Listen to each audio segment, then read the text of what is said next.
മൂന്നാർ സമരത്തിനെതിരെ കോൺഗ്രസ് നേതാവ് എ.കെ. മണി ഇപ്പോൾ നടക്കുന്നത് പൊമ്പിള ഒരുമയുടെ സമരമല്ല, നടക്കുന്നത് തൊപ്പി സമരമാണ്. സമരത്തിന് പ്രാദേശിക കോൺഗ്രസ് നേതൃത്വത്തിന് താൽപര്യമില്ലെന്നും എ.കെ. മണി പീപ്പിളിനോട് പറഞ്ഞു. ആളെ കൂട്ടാൻ ബി.ജെ.പി സമരം ഏറ്റെടുക്കുകയാണ് എന്നും മണി ആരോപിച്ചു. മൂന്നാർ സമരത്തിനെതിരെയും ഉമ്മൻചാണ്ടി അടക്കമുള്ളവർ സമരത്തിന് ഐക്യദാർഢ്യം പ്രഖ്യാപിക്കുന്നതിനെതിരെയുമാണ് കെ.പി.സി.സി വൈസ് പ്രസിഡന്റ് കൂടിയായ എ.കെ. മണി രൂക്ഷമായ ഭാഷയിൽ എതിർപ്പുമായി രംഗത്ത് വന്നത്. മൂന്നാറിൽ തോട്ടം തൊഴിലാളികളെ ഭിന്നിപ്പിച്ചു നടക്കുന്ന ഗോമതിയുടെ സമരത്തോട് യോജിപ്പില്ല.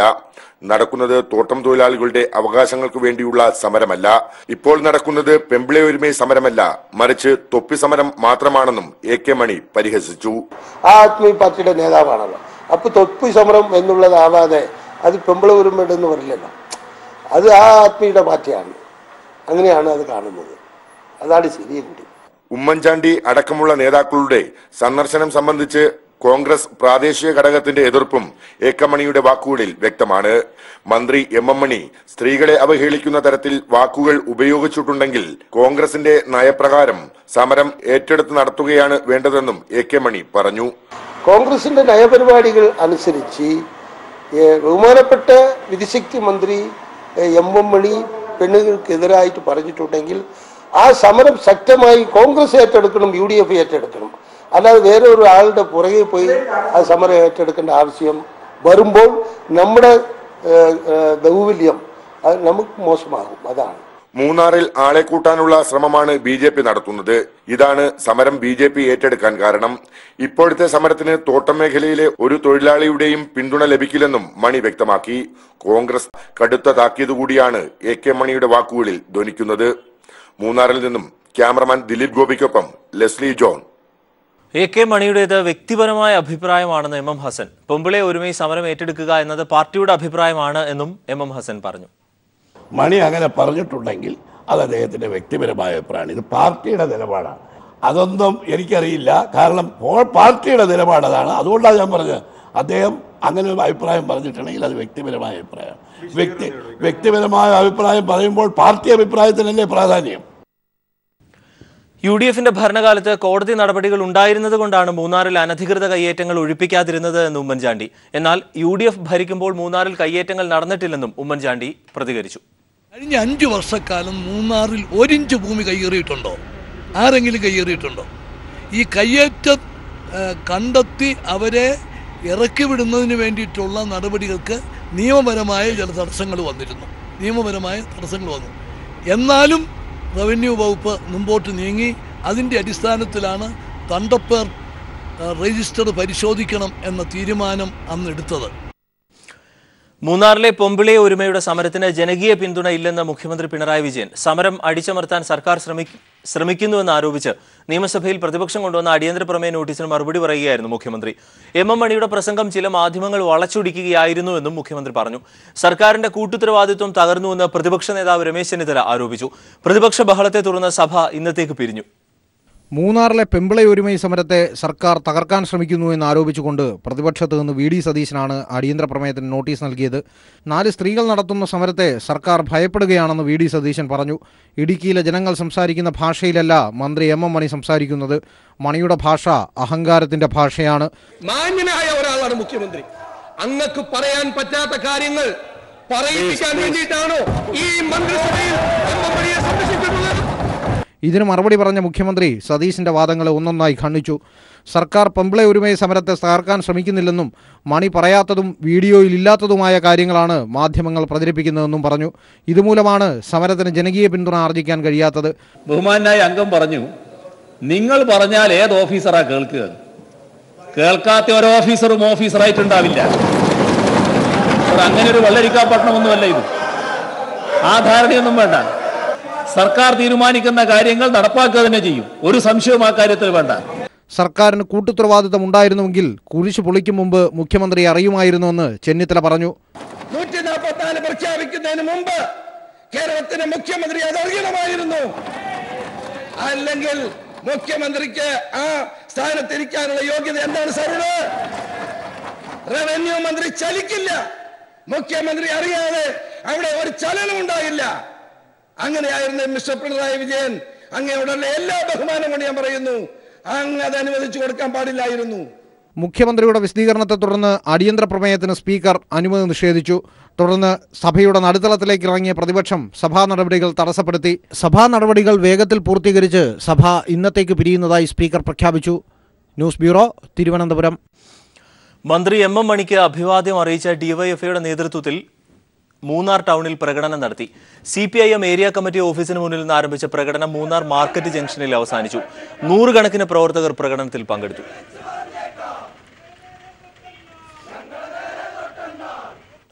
സംസ്ഥാനത്ത് ലോഡ് ഷെഡിങ്ങും പവർ കട്ടും ഉണ്ടാകില്ലെന്ന് വൈദ്യുതി മന്ത്രി എം എം മണി. സർക്കാർ മുൻകൂട്ടി സ്വീകരിച്ച നടപടികൾ കൊണ്ട് പ്രതിസന്ധി ഒഴിവാക്കാൻ സാധിച്ചതായി മന്ത്രി നിയമസഭയെ രേഖാമൂലം അറിയിച്ചു. കായംകുളം താപവൈദ്യുത നിലയത്തിലേക്ക് വാതക പൈപ്പ് ലൈൻ ഇടുന്നതിനുള്ള പ്രതിഷേധങ്ങൾ ചർച്ച ചെയ്ത് പരിഹരിക്കുമെന്ന് മുഖ്യമന്ത്രി പിണറായി വിജയൻ വ്യക്തമാക്കി. കാലവർഷവും തുലാവർഷവും ദുർബലമായ സാഹചര്യത്തിലാണ് സംസ്ഥാനത്ത് വൈദ്യുതി പ്രതിസന്ധി സംജാതമായത്. എന്നാൽ ലോഡ് ഷെഡിങ്ങോ പവർ കട്ടോ ഏർപ്പെടുത്തേണ്ട സാഹചര്യമില്ലെന്ന് വൈദ്യുതി മന്ത്രി എം എം മണി നിയമസഭയെ രേഖാമൂലം അറിയിച്ചു. സർക്കാർ മുൻകൂട്ടി സ്വീകരിച്ച നടപടികൾ കൊണ്ട് പ്രതിസന്ധി ഒഴിവാക്കാൻ സാധിച്ചു. ഇതിനുള്ള നടപടികൾ 2016 ഓഗസ്റ്റ് മുതൽ സർക്കാർ ആരംഭിച്ചിരുന്നു. 3288 ദശലക്ഷം യൂണിറ്റ് വൈദ്യുതിയുടെ കുറവാണ് ഈ ജലവർഷം ഉണ്ടായിട്ടുള്ളത്. എന്നാൽ 100 മെഗാവാട്ട് വൈദ്യുതി 24 മണിക്കൂറും 100 മെഗാവാട്ട് രാത്രി 6 മണിക്കൂറും കുറഞ്ഞ നിരക്കിൽ ലഭ്യമാക്കാൻ പ്രതിസന്ധിയില്ല. ഡീപ് ഇ ബഡ്ഡിംഗ് പോർട്ടൽ വഴി റിവേഴ്സ് ഓപ്ഷനിൽ പങ്കെടുത്താണ് ഇത് ലഭ്യമാക്കുന്നത്. കായംകുളം താപവൈദ്യുത നിലയത്തിലേക്ക് പൈപ്പ് ലൈൻ ഇടുന്നതിൽ വിവിധ മേഖലകളിൽ നിന്നും പ്രതിഷേധമുയരുന്നുണ്ട്. ഇത് ചർച്ച ചെയ്ത് പരിഹരിക്കുമെന്ന് മുഖ്യമന്ത്രി പിണറായി വിജയൻ സഭയെ അറിയിച്ചു. LNG ലൈൻ ഇടുന്നതിന് ചില പ്രശ്നങ്ങൾ അവിടെ ഉയർന്നു വന്നു. അതിൻ്റെ ഭാഗമായി അത് പൂർത്തിയാകാതിരിക്കുകയാണ് ചെയ്തത്. NTPCക്ക് തന്നെ സാധാരണ നിലയിൽ അത് പ്രവർത്തിപ്പിക്കാൻ കഴിയേണ്ടതാണ്. അത് NTPCയുമായി ചർച്ച ചെയ്ത് LNG ലൈനിടൽ പ്രാവർത്തികമാക്കാൻ കഴിയുമോ എന്നത് ഗൗരവമായി തന്നെ ആലോചിക്കേണ്ട വിഷയമാണ്. ഇന്ധനം കായംകുളത്ത് എത്തിക്കുന്നതിലുള്ള കാലതാമസം ഒഴിവാക്കാനാണ് സർക്കാർ ശ്രമമെന്നും മുഖ്യമന്ത്രി വ്യക്തമാക്കി. മന്ത്രി എം എം മണിയുടെ രാജി ആവശ്യപ്പെട്ടുള്ള പ്രതിഷേധം ചോദ്യോത്തരവേളയിലും പ്രതിപക്ഷം ഉയർത്തി. News bureau, Thiruvananthapuram.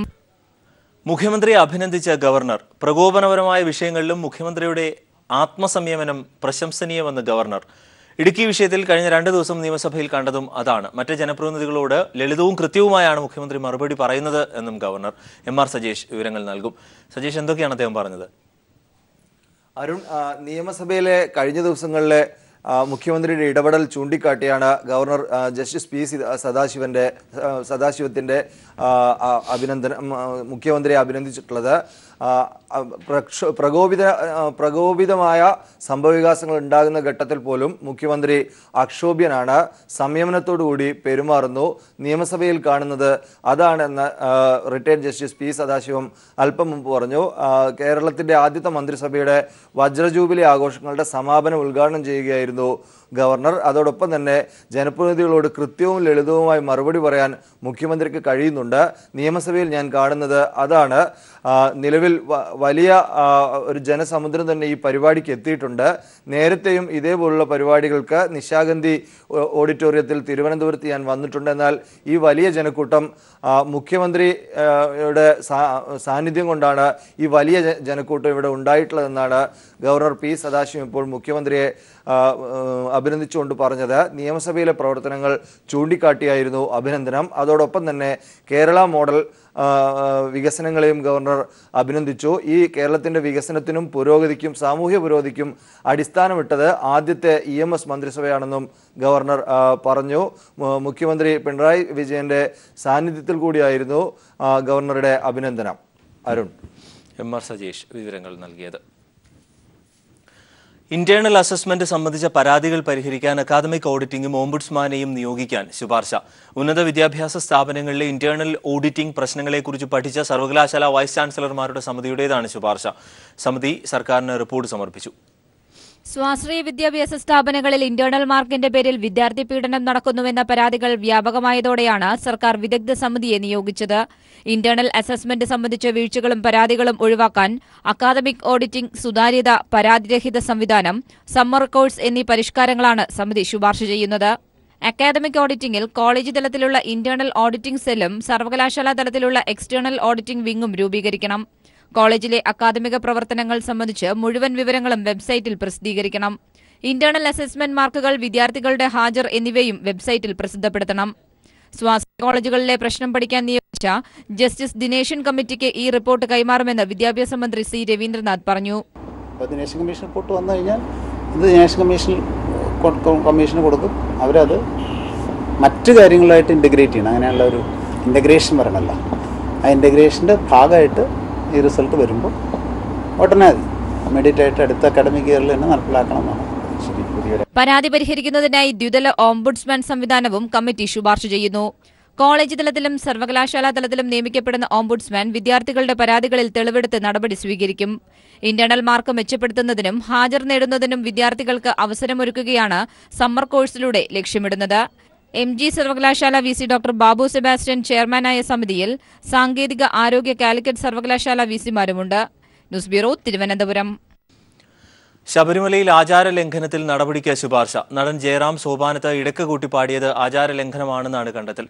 ഇതിന് അനുമതി നൽകിയ ദേവസ്വം അഡ്മിനിസ്ട്രേറ്റർക്കെതിരെ നടപടിക്ക് ദേവസ്വം വിജിലൻസ് നിർദ്ദേശം നൽകി. സോപാനത്തെ സ്ത്രീ പ്രവേശനം സംബന്ധിച്ച് വിവാദമുയർന്ന സാഹചര്യത്തിലായിരുന്നു അന്വേഷണം നടത്താൻ ദേവസ്വം മന്ത്രി കടകംപള്ളി സുരേന്ദ്രൻ ദേവസ്വം വിജിലൻസിനോട് നിർദ്ദേശിച്ചിരുന്നത്.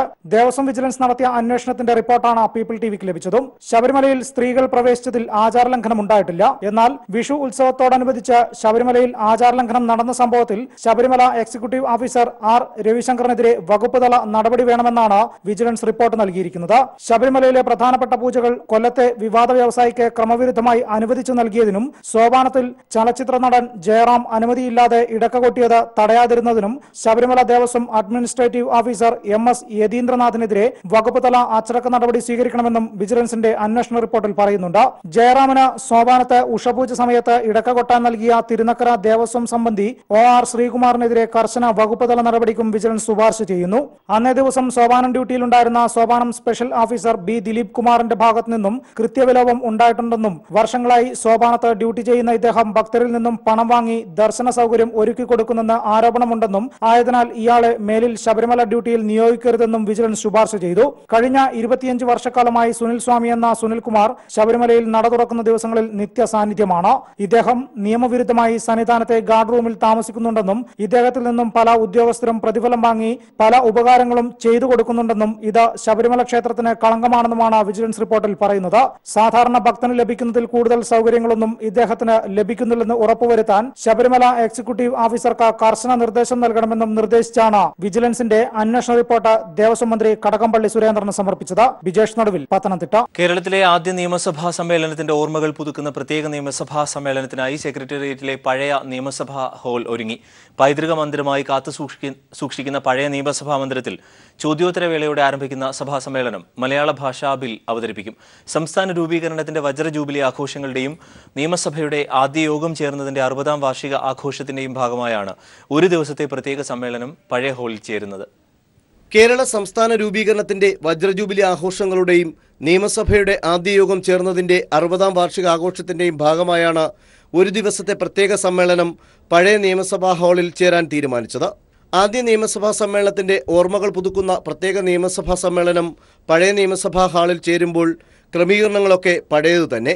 1957 ഏപ്രിൽ 27-നാണ് പഴയ നിയമസഭാ മന്ദിരത്തിൽ ആദ്യ നിയമസഭാ സമ്മേളനം ചേർന്നത്. ഇവിടെ അവസാന സമ്മേളനം ചേർന്നതാകട്ടെ M വിജയകുമാർ സ്പീക്കറായിരുന്ന 1998 ജൂൺ 29-നും. രാവിലെ 8:30 പതിവ് പോലെ ചോദ്യോത്തരവേള ആരംഭിക്കും. തുടർന്ന് ശൂന്യവേളയിൽ പഴയ സഭയെ സ്മരിച്ച് പ്രത്യേക സമ്മേളനത്തിന്റെ സാഹചര്യവും ഗൗരവവും സംബന്ധിച്ച് സ്പീക്കർ P ശ്രീരാമകൃഷ്ണൻ പരാമർശം നടത്തും. ശേഷം മുഖ്യമന്ത്രി പിണറായി വിജയൻ അടക്കമുള്ള കക്ഷി നേതാക്കളും മുൻ മുഖ്യമന്ത്രിമാരും ഉൾപ്പെടെയുള്ളവരും സഭയിൽ സംസാരിക്കും. പൈതൃക മന്ദിരമായി കാത്തുസൂക്ഷിക്കുന്ന പഴയ മന്ദിരത്തിൽ ചരിത്രത്തിന്റെ ഭാഗമാകുന്ന ബിൽ അവതരണവും നടക്കും. സംസ്ഥാനത്തെ എല്ലാ സ്കൂളുകളിലും മലയാള ഭാഷാ പഠനം നിർബന്ധമാക്കാനുള്ള നിയമനിർമ്മാണത്തിനായുള്ള ബില്ലാണ് സഭയിൽ അവതരിപ്പിക്കുന്നത്. പ്രത്യേക സമ്മേളനത്തിനായി സെക്രട്ടേറിയറ്റിനുള്ളിലെ പഴയ സഭാഹാൾ ഒരുങ്ങി. ഹാളിലെ സജ്ജീകരണങ്ങളൊക്കെ സ്പീക്കർ തന്നെ നേരിട്ടെത്തി വിലയിരുത്തി. കേരളത്തിൽ പ്രവർത്തിച്ചുകൊണ്ടിരിക്കുന്ന എല്ലാ വിദ്യാലയങ്ങളിലും മലയാള ഭാഷ പഠിച്ചേ മതിയാവൂ എന്നുള്ള നിയമം കർശനമാക്കി നടപ്പിലാക്കുന്നതിനാവശ്യമായ മലയാള ഭാഷാ നിയമം ഈ ഐക്യ കേരള രൂപീകരണത്തിൻ്റെ കൂടി വാർഷികാഘോഷത്തിൻ്റെ ഭാഗമായിട്ടുള്ള ഈ സഭാ സമ്മേളനത്തിൽ ചർച്ച ചെയ്യും. മുൻ സ്പീക്കർമാർ, മുൻ ചീഫ് സെക്രട്ടറിമാർ എന്നിവർക്ക് സമ്മേളനത്തിൽ പ്രത്യേക ക്ഷണമുണ്ട്. നിലവിലെ സഭയിലെ അംഗങ്ങളുടെ ഇരിപ്പിടങ്ങളിൽ പഴയ സഭയിൽ മാറ്റം വരുത്തിയാണ് ക്രമീകരണം. പഴയ സഭയിലെ മൈക്കിന്റെ സംവിധാനവും ഹാളിന്റെ ക്രമീകരണവുമൊക്കെ പുതുതായി എത്തുന്നവർക്ക് വേറിട്ട അനുഭവമായി മാറും. 14ാം കേരള നിയമസഭയുടെ 5ാം സമ്മേളനത്തിന്റെ ഭാഗമായി ഒരു ദിവസം സഭ സമ്മേളിക്കുന്നത് ഈ ചരിത്ര പ്രാധാന്യമുള്ള സഭയിലാണ്. കേരള നിയമസഭയിലെ ചരിത്രത്തിൽ തന്നെ ഇടം നേടാൻ പോകുന്ന വളരെ പ്രാധാന്യമുള്ള കേരളത്തിലെ എല്ലാ സ്കൂളുകളിലും മലയാള ഭാഷാ പഠനം നിർബന്ധമാക്കുന്ന ബില്ല് ഈ സഭയിലാണ് അവതരിപ്പിക്കുന്നത്. ക്യാമറാമാൻ രാഹുൽ ചന്ദ്രനൊപ്പം സുനിൽ അരുമാൻ. വേനൽ കടുത്തതോടെ പട്ടാമ്പി തൃത്താല മേഖലകളിൽ കുടിവെള്ളക്ഷാമം രൂക്ഷമാണ്. വെള്ളിയാങ്കല്ല് റെഗുലേറ്റർ കം ബ്രിഡ്ജ് പ്രദേശത്തെ വെള്ളം വറ്റിയതാണ് ഭാരതപ്പുഴയുടെ തീരപ്രദേശങ്ങളിൽ കുടിവെള്ളക്ഷാമം രൂക്ഷമാക്കുന്നത്. ഭാരതപ്പുഴയിലെ വെള്ളിയാങ്കല്ല് റെഗുലേറ്ററിൽ നിന്നാണ് തൃശൂർ, പാലക്കാട് ജില്ലകളിലെ 10 പഞ്ചായത്തുകളിലേക്കും 3 നഗരസഭകളിലേക്കും കുടിവെള്ളം എത്തിക്കുന്നത്. മുൻവർഷത്തെ അപേക്ഷിച്ച് ഇത്തവണ വേനൽ ശക്തമാകുന്നതിന് മുമ്പ് തന്നെ വെള്ളിയാങ്കല്ലിലെ ജലനിരപ്പ് കുറഞ്ഞു. കടുത്ത വരൾച്ച മൂലം ഈ മേഖലയിലെ കുടിവെള്ള പദ്ധതികൾ പ്രതിസന്ധിയിലായി. 2 ആഴ്ചയിൽ കൂടുതൽ പമ്പ് ചെയ്യാനുള്ള വെള്ളം വെള്ളിയാങ്കല്ലിലില്ലാത്ത സാഹചര്യമാണെന്ന് തൃത്താല ഗ്രാമപഞ്ചായത്ത് പ്രസിഡന്റ് എ കൃഷ്ണകുമാർ പറഞ്ഞു. വളരെ രൂക്ഷമായിട്ടുള്ള സ്ഥിതിവിശേഷമാണ് ഈ വർഷമുള്ളത്. ഭാരതപ്പുഴയിലാണെങ്കിൽ ഇപ്പം അടുത്ത കാലത്ത് വേനൽ മഴ ലഭിച്ചതുകൊണ്ട് നമുക്ക് അല്പം വെള്ളത്തിൻ്റെ ലഭ്യത ഉണ്ടായിട്ടുണ്ടെങ്കിലും പൊതുവേ 1-2 ആഴ്ചയ്ക്ക് കൂടുതൽ വെള്ളമുണ്ടാവുന്ന പ്രതീക്ഷ ഞങ്ങൾക്കില്ല. അതുകൊണ്ട് തന്നെ ഈ വരൾച്ച നേരിടാൻ എന്തൊക്കെയാണ് ചെയ്യേണ്ടത് എന്നുള്ളത് ഒരറിയാത്ത അവസ്ഥയുണ്ട്. യഥാർത്ഥത്തിൽ എല്ലാ ഭരണ സംവിധാനങ്ങളും ഇതുമായിട്ട് ബന്ധപ്പെട്ട് ഒരു കൂട്ടായിട്ടുള്ള പ്രവർത്തനം നടത്തിയാൽ മാത്രമേ ഈ വർഷം നമുക്ക് വരൾച്ച നേരിടാൻ കഴിയുമെന്ന് തന്നെയാണ് ഞങ്ങളുടെ വ്യക്തിപരമായിട്ടുള്ള അഭിപ്രായം. ജലക്ഷാമം രൂക്ഷമായതിനെ തുടർന്ന് വെള്ളിയാങ്കല്ല് റെഗുലേറ്ററിന്റെ 24 ഷട്ടറുകൾ നവംബറിൽ തന്നെ അടച്ചതിനാൽ ഇതിനു താഴെയുള്ള പല കുടിവെള്ള പദ്ധതികളും നേരത്തെ തന്നെ മുടങ്ങിയിരുന്നു. നിലവിലുള്ള വെള്ളം കൂടി പറ്റിയാൽ തീർത്ഥാടന കേന്ദ്രമായ ഗുരുവായൂരടക്കമുള്ള പ്രദേശങ്ങളിലും കുടിവെള്ളക്ഷാമം രൂക്ഷമാകും. News bureau, Palakkad.